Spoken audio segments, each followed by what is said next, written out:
I stand frozen in my own doorway, keys dangling from my fingers. Something's wrong. The house feels different today, disturbed.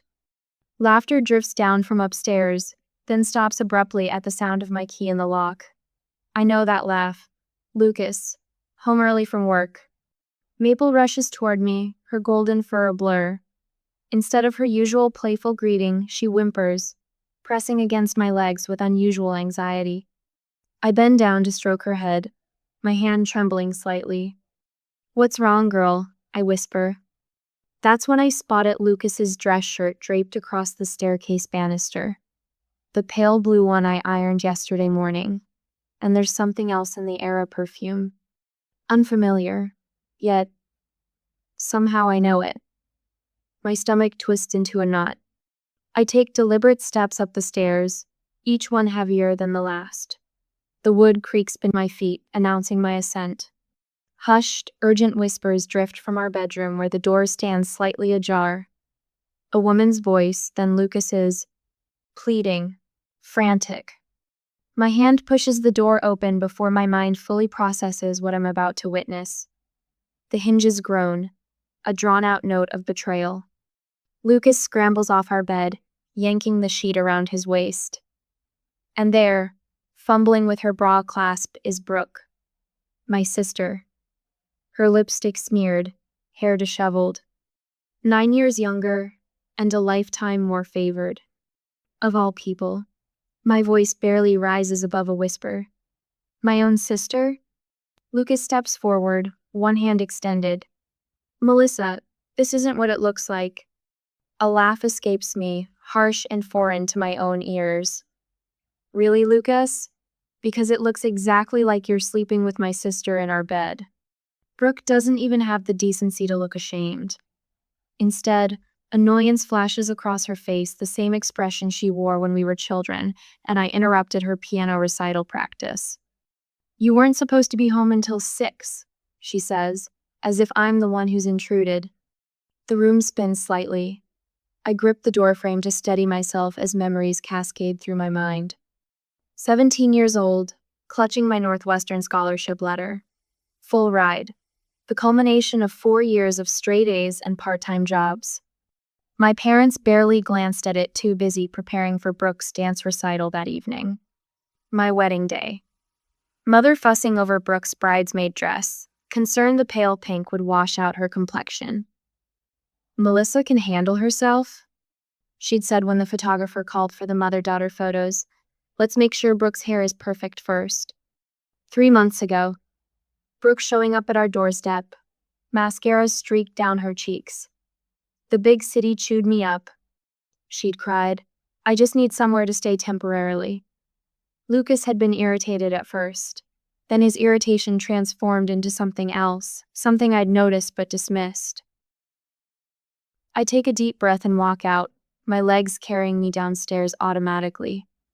I sink onto our living room couch, the one we picked out together last spring. Lucas and Brooke follow 20 minutes later, dressed now, their guilty expressions practiced and hollow. "We need to talk," Lucas begins, perching on the edge of the coffee table. "I've been feeling neglected, Melissa. You're always working, building your career while I—" "How long?" I interrupt. They exchange a look that confirms everything. 6 weeks, Brooke admits. Almost since the day she moved in. While I stayed late at the office to finish the accessibility project, while I paid for groceries that fed them both. "I think there's something else you should know," Brooke says, her hand drifting to her stomach in a gesture so deliberate it can only be rehearsed. "I'm pregnant, and it's Lucas's." The words hit me like physical blows. This isn't a mistake, not a moment of weakness. This is an ongoing betrayal, a calculated deception. "Get out," I whisper, then louder. "Get out of my house, both of you." "Melissa, be reasonable," Lucas starts. "I'll be staying with Mom and Dad until you calm down," Brooke announces, as if she's doing me a favor. I stand, walk to our bedroom, and pull out an overnight bag. With mechanical precision, I pack essentials, clothes, toiletries, laptop. When I return downstairs, Lucas hovers in the hallway. "Where are you going?" he demands. "This is your home too." Not anymore, I say, calling Maple to my side. I drive to my parents' house seeking comfort, sanctuary. Instead, I find another ambush waiting. Mom opens the door, lips pursed in disapproval. What did you do to drive him away, Melissa? Dad sits in his recliner, newspaper lowered just enough to peer at me over the edge. These things happen in marriages, he says with a dismissive wave. The realization crashes down. They already know. Brooke called them first. The story has been spun, and somehow, impossibly, I'm the villain. You need to be the bigger person now, Mom says, her hand on my shoulder feeling like lead. Family stands together through everything. Standing in my childhood home, surrounded by the people who should love me most, I've never felt more alone. Divorce papers scattered across the kitchen counter of my temporary apartment mock me with their cold, legal language. Irreconcilable differences.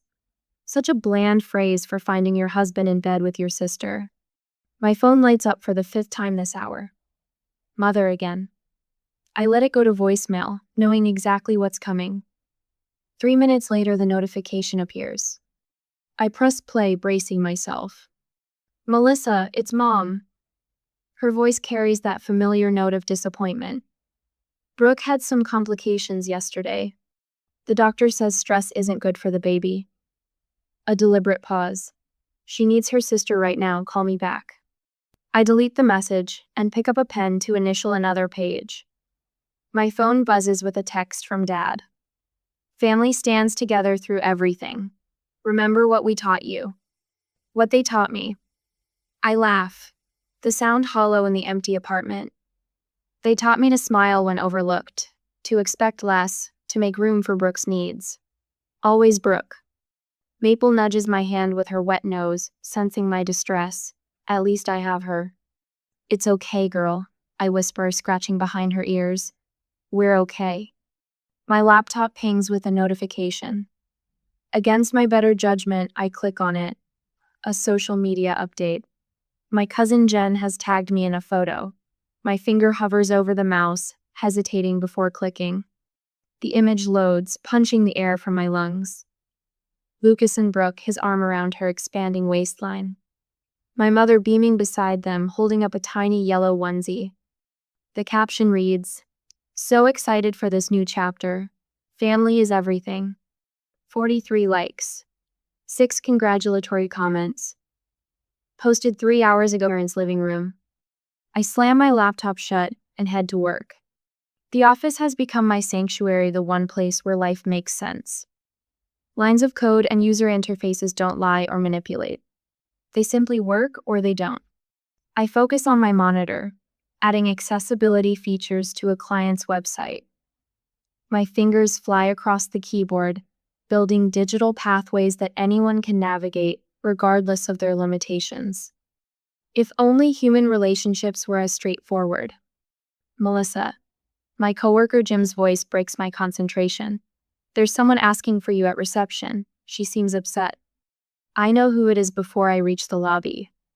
Mother stands there in her church cardigan, tissues clutched in her hand. Her eyes are red-rimmed, but I recognize the performance. I've seen it at parent-teacher conferences when I was difficult, at family gatherings when I embarrassed them by not playing along. What are you doing here?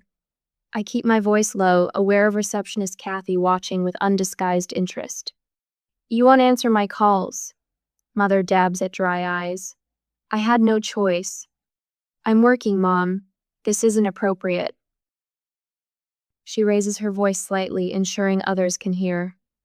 Nothing about how you're behaving is appropriate. Your sister is carrying your niece or nephew while you hide away. Heads turn, my cheeks burn. Let's talk outside, I say, guiding her toward the door. She yanks her arm away. No. Everyone should know what kind of person abandons her family. Her voice rises. They can't afford the baby expenses. You have 2 spare bedrooms in that house. My boss emerges from his office, frowning. You expect me to house the man who cheated on me and the sister who betrayed me? My voice shakes despite my efforts. Family forgives, she shouts. mascara now legitimately streaking as real tears begin. You've always been selfish, Melissa, always thinking about yourself. Security appears, summoned by Kathy's discreet call. Ma'am, you need to leave, says the guard, a kind-faced man named Daryl. Do you know what she's doing to her family? Mother clutches at his arm. Her sister is pregnant. Yes, with my husband's baby, I say quietly. Mother's face contorts. Family obligations come before pride. As Daryl escorts her out, she twists to face the now silent office. She'd rather let her sister struggle than fulfill her family obligations. The door closes behind them. I stand frozen until a hand touches my shoulder. My office, says my boss Richard. Take your time. Miss Alvarez, my attorney, adjusts her glasses as she reviews the security footage from my office. This is textbook harassment, she says, her dark eyes sharp with indignation. We can use this if they escalate further. They will, I say with certainty born from a lifetime of experience. My phone pings with an email from Richard. Your position here is secure. Take whatever time you need. Legal has been notified about today's incident.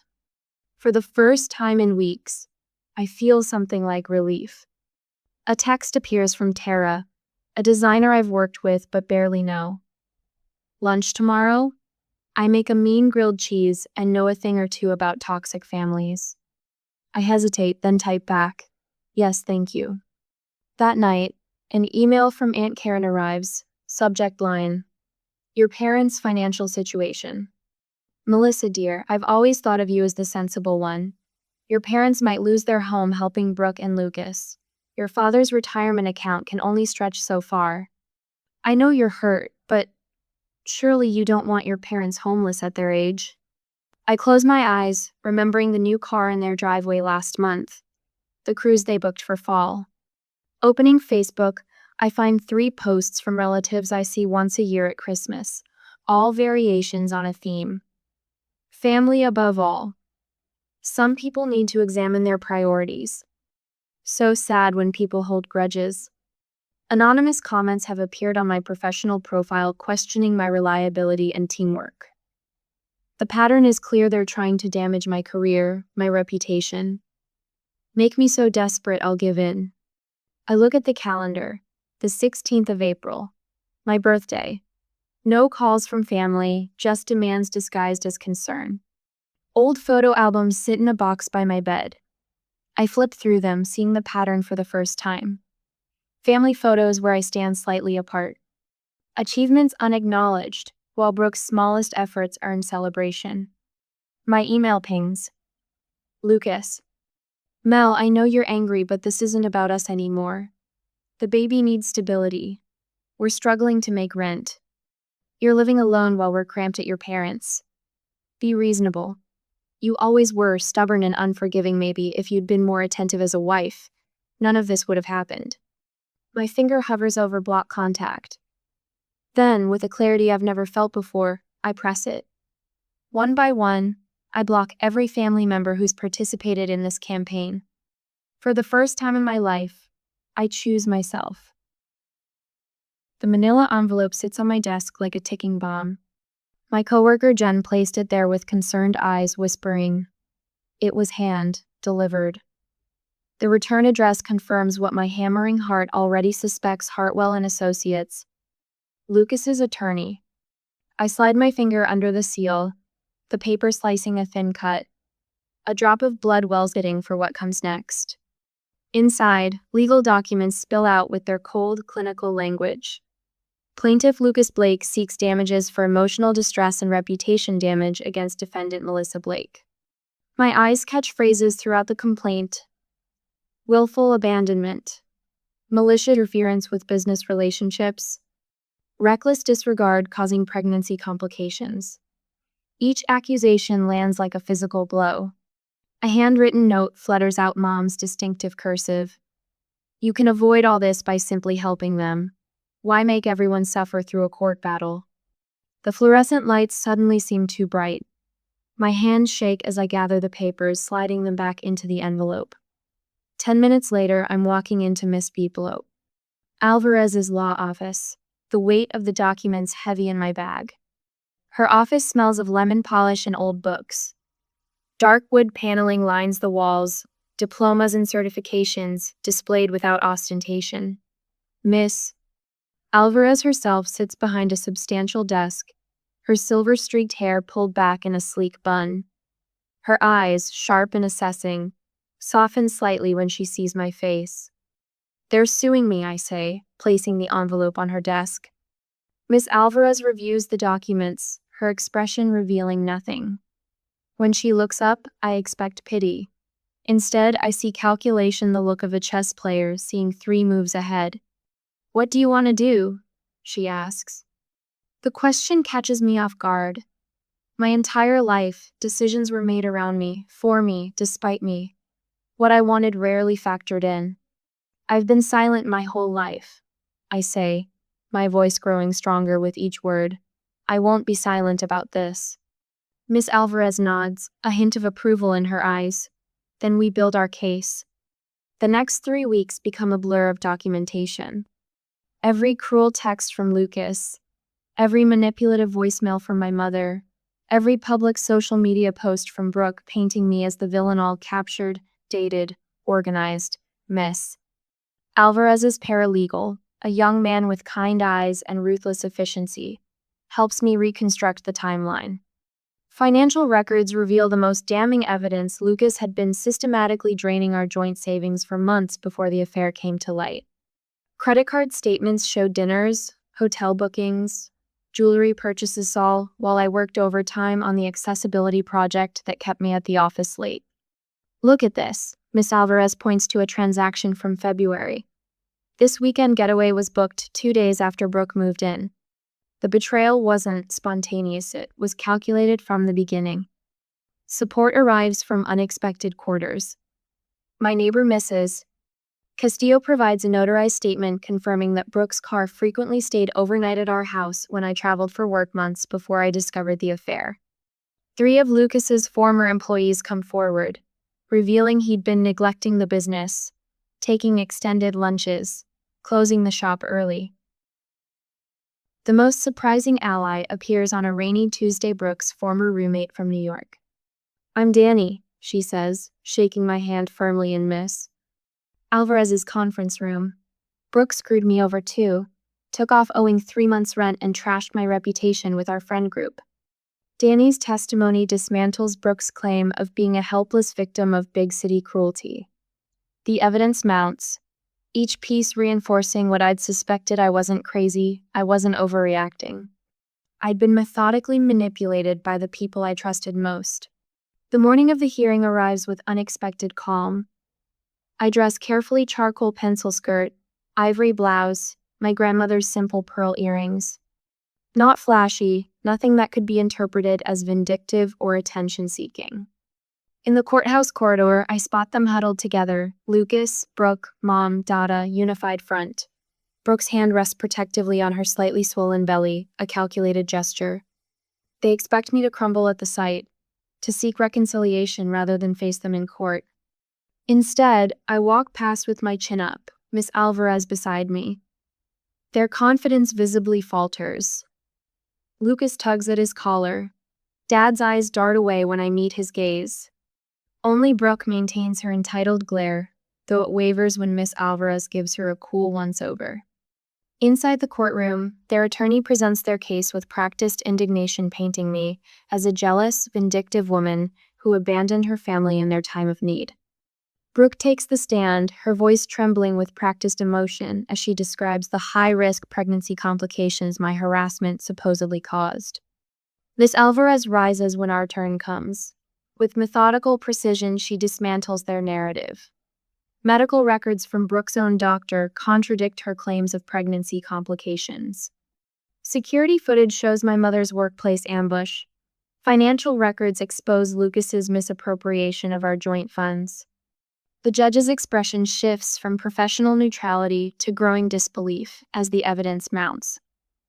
When Miss Alvarez presents the documented timeline of social media posts orchestrated by my family-coordinated character assassination, disguised as Concerned, the judge removes her glasses, pinching the bridge of her nose. Your Honor, Miss Alvarez concludes, this isn't a case about emotional distress. This is a textbook example of emotional manipulation and financial exploitation, followed by an attempt to use this court to continue that exploitation. My family's attorney attempts rebuttal, but his arguments sound hollow against the mountain of evidence. I watch my parents' faces as they finally grasp what's happening. This isn't going their way. Dad's complexion has gone ashen.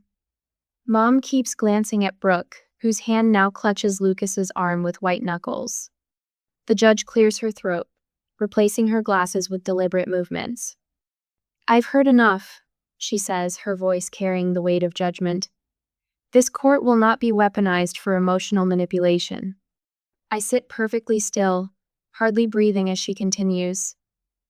Years of being overlooked, dismissed, and manipulated have prepared me for the worst. But for once, the truth is plainly visible to everyone in the room.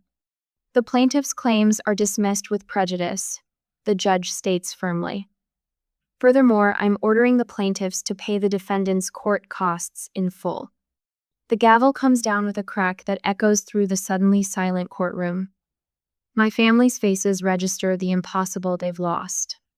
For perhaps the first time in my life, they are merely seeing me and realizing too late that they severely underestimated the quiet daughter they'd always overlooked. The courtroom falls silent as Judge Hernandez leans forward, her silver-rimmed glasses catching the fluorescent light. Her stern expression reveals nothing as she surveys the room. I grip the edge of the table, my knuckles white.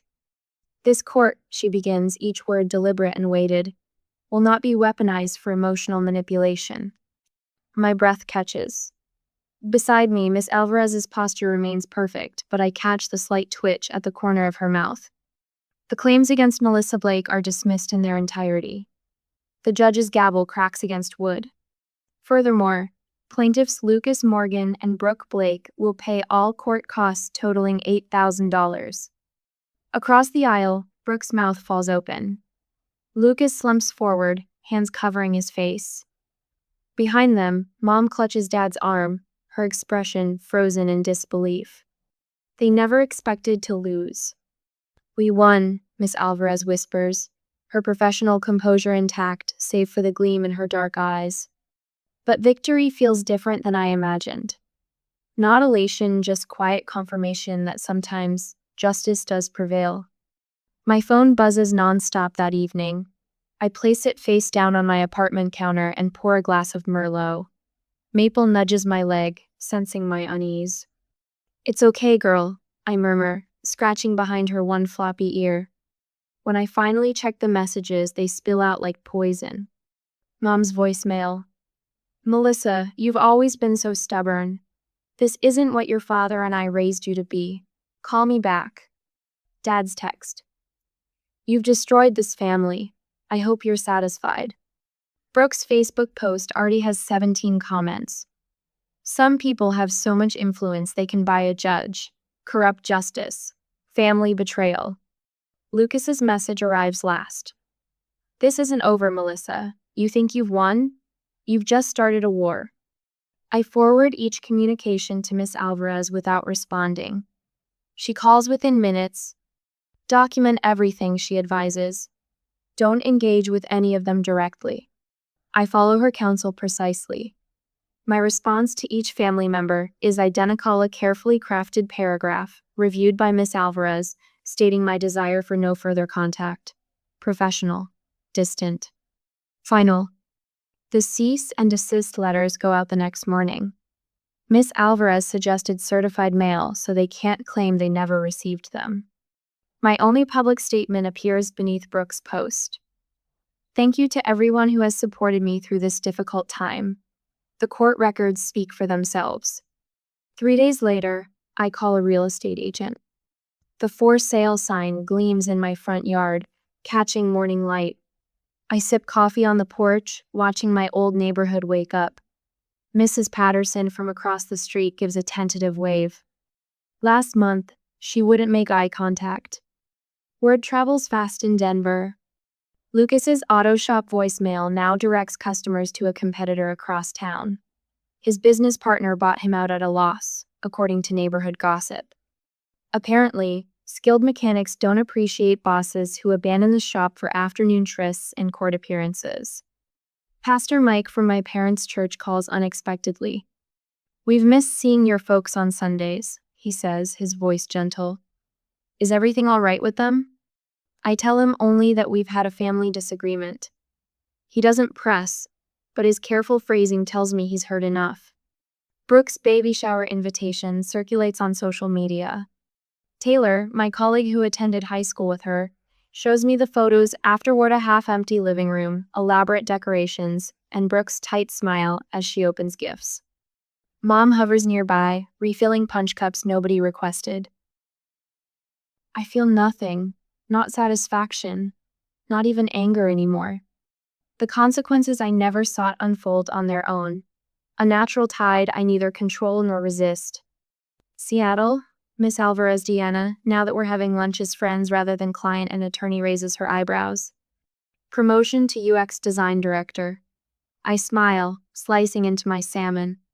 They've wanted me to lead their accessibility division for months. And the house? Sold yesterday, $15,000 above asking. She raises her glass in a toast. To new beginnings. That evening, I wrap carefully chosen gifts. For Diana, a first edition of her favorite mystery novel. For Taylor and the team, gift cards to the art supply store they love. For Mrs. Patterson, who eventually told me she'd seen Brooke arriving at my house for months before I discovered the affair, a potted orchid. My farewell dinner feels like a revelation. 8 people gather at my favorite restaurant, none related by blood, all connected by something deeper. Loyalty freely given, not demanded as a birthright. I drive through the neighborhood one last time before heading north. Past Lucas's shop with its new signage. Past my parents' church. Past the park where Brooke once pushed me off the swings and claimed I fell. I feel only lightness, like setting down a burden I never should have carried. Maple sits alert in the passenger seat, nose twitching at the passing scenery. She doesn't look back either. Neither of us needs to. I spot him before he sees me. Dad leans against a light post outside my office building, his shoulders hunched under his worn camel coat, the same one he's had since I was in high school. My steps falter, coffee sloshing against the lid of my cup. 8 months since I left Denver. 8 months of silence and healing in Seattle's cool embrace. And now this. His face has aged a decade in less than a year. Deep lines bracket his mouth. His hair has gone from salt and pepper to nearly white. He straightens when he spots me, his eyes lighting with recognition, then something else: determination. Melissa. He says my name like a declaration. My heart hammers against my ribs, but my voice remains steady. How did you find me? Your old boss in Denver. I said it was a family emergency. His eyes dart around the bustling street. Can we talk? I consider the dozen ways I could refuse him, could walk past, could call security, could simply say no, but curiosity mingles with my caution. What desperate move brings him 700 miles from home? Pike Place Cafe. Around the corner. I nod in its direction. Public place. 20 minutes, then I need to get back to work. The cafe buzzes with lunchtime energy.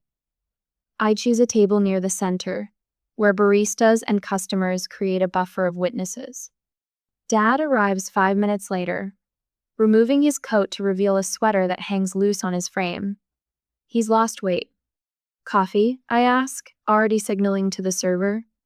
He nods, hands fidgeting with a paper napkin. How are you?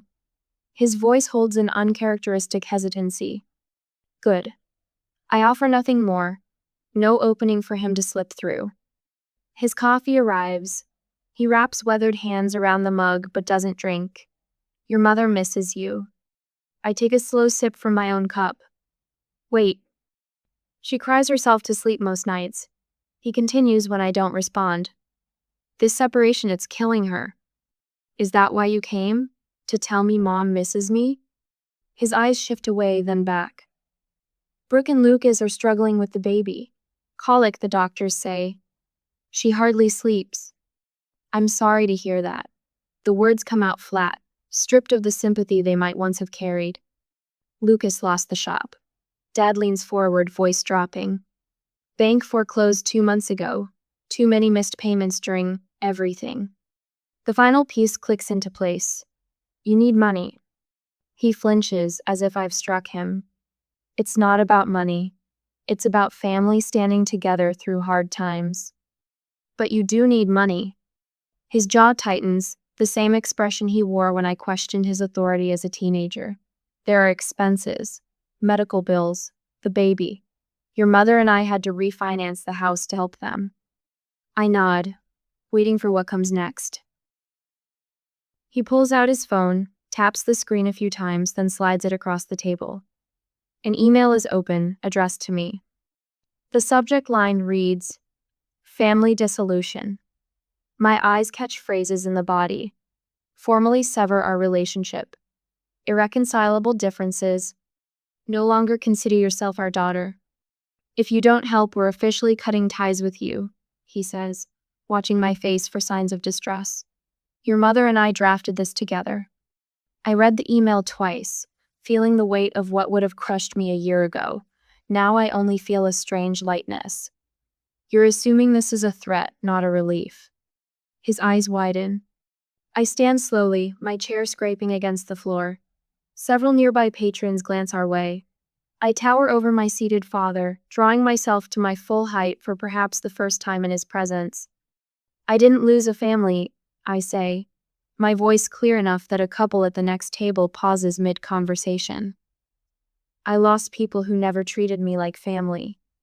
Melissa, when I got my scholarship to Northwestern, you and Mom missed the ceremony for Brooke's dance recital. At my wedding, Mom spent more time fixing Brooke's dress than looking at mine. For 36 years, I've been the responsible one, the reliable one, the one who gets overlooked because I handle everything myself. His face pales. That's not true. When Brooke slept with my husband in my bed and got pregnant, you told me to be the bigger person. When I needed support, you blamed me. Each word falls like a stone, precise and unyielding. And now you track me down across state lines because you need my money? Dad's manipulation crumbles visibly, his shoulders sagging, eyes darting to others watching our confrontation. He hadn't expected an audience to his failure. You can send that email, I say, gathering my purse. But be honest about why you're sending it. Not because I failed as a daughter, but because I finally stopped letting you treat me like I don't matter. I walk away without looking back, my steps lighter with each foot of distance I put between us. Your mother is sick. His desperate voice follows me. I pause at the door, turn slightly. Hope she gets better. Goodbye, Dad. Outside, Seattle's familiar drizzle kisses my face. I pull out my phone and type a quick message. Miss Alvarez. Father found me at work. May need restraining order paperwork. Will call this afternoon. As I walk back toward my office, a weight lifts from my shoulders, the final burden I didn't know I still carried. For the first time since I found Lucas and Brooke in my bedroom, I feel truly free. Not because I've won some victory against my family, but because I've finally stopped fighting for their approval at all. Sunlight streams through floor-to-ceiling windows, casting long rectangles of gold across polished hardwood. I trace my fingers along the granite countertop, still marveling that this space belongs to me. 12 stories up, Lake Union stretches blue and vast, dotted with sailboats that look like toys from this height. My phone buzzes with a calendar reminder. Design team meeting, 10:30. The screen displays my title beneath it, UX Design Director. The promotion came through 3 months ago, after my accessibility project for visually impaired users won an industry award. Maple lifts her head from her sun-warmed spot by the windows, thumping her tail against the floor. Unlike our cramped rental during those first desperate months in Seattle, this apartment gives her room to stretch, to breathe. Like me. Just one more coffee, girl, I tell her, reaching for my Seattle Skyline mug. On the refrigerator, magnets hold photos from last month's hiking trip to Mount Rainier, me, face sunburned and laughing between Diane from accounting and Tara from legal. Friends who know nothing of the woman I used to be, who like me for reasons that have nothing to do with obligation. My laptop chimes with an incoming email. The subject line reads, "Thought you should see this." A former colleague from Denver, one of the few who still occasionally checks in. I hesitate before clicking. Inside, a link to the Denver Post business section. Lucas Blake, formerly owner of Blake's Custom Automotive, now working as a standard mechanic at a franchise chain. The article mentions financial difficulties following family challenges. I closed the laptop without finishing the article. Last week brought news of my parents' house listing downsizing mentioned in the realtor's description. 2 months ago, an acquaintance mentioned seeing Brooke struggling with a stroller at the grocery store. No sign of Lucas with her. I should feel something triumph, perhaps. Vindication. Instead, a quiet compassion rises, then settles. Their lives continue without me, as mine continues without them. The difference is, I'm thriving. On my bookshelf sits Dr. Merriam's book on family dynamics, dog-eared and highlighted. Tuesday evenings still find me in her office, unpacking decades of patterns I never recognized until they shattered around me. Boundaries aren't walls, she'd said in our first session. They're the foundation that lets you build something new. The something new sits in a notebook beside my bed, a list titled Achievements that I add to weekly, no matter how small the victory. Learning to celebrate myself without external validation was the hardest lesson and the most necessary. My phone buzzes again. A different notification, the support group I joined 6 months ago, now one I help facilitate. 23 members, all learning to recognize manipulation, to value themselves above toxic relationships. Some still struggle with the concept that family can be chosen, built rather than inherited. On my counter sits a wrapped package tied with yellow ribbon. A mobile of handcrafted stars from nursery.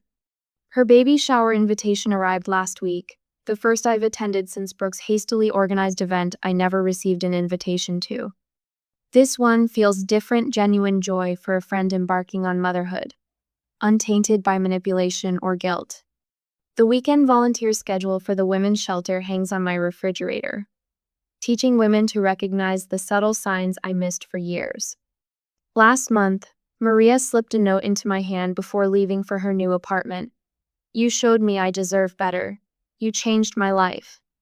I changed my own life first. The sunset paints Seattle's skyline in amber and rose as I step onto my balcony. My phone lights up with a text from Tara. "Dinner at 7? That new Thai place opened." Maple presses against my leg, her warmth steady and true. I rest my hand on her head, feeling the solid connection between us. Sometimes the most courageous thing isn't staying, it's knowing when to walk away. I tap a quick response to Tara, smiling as I watch the horizon glow.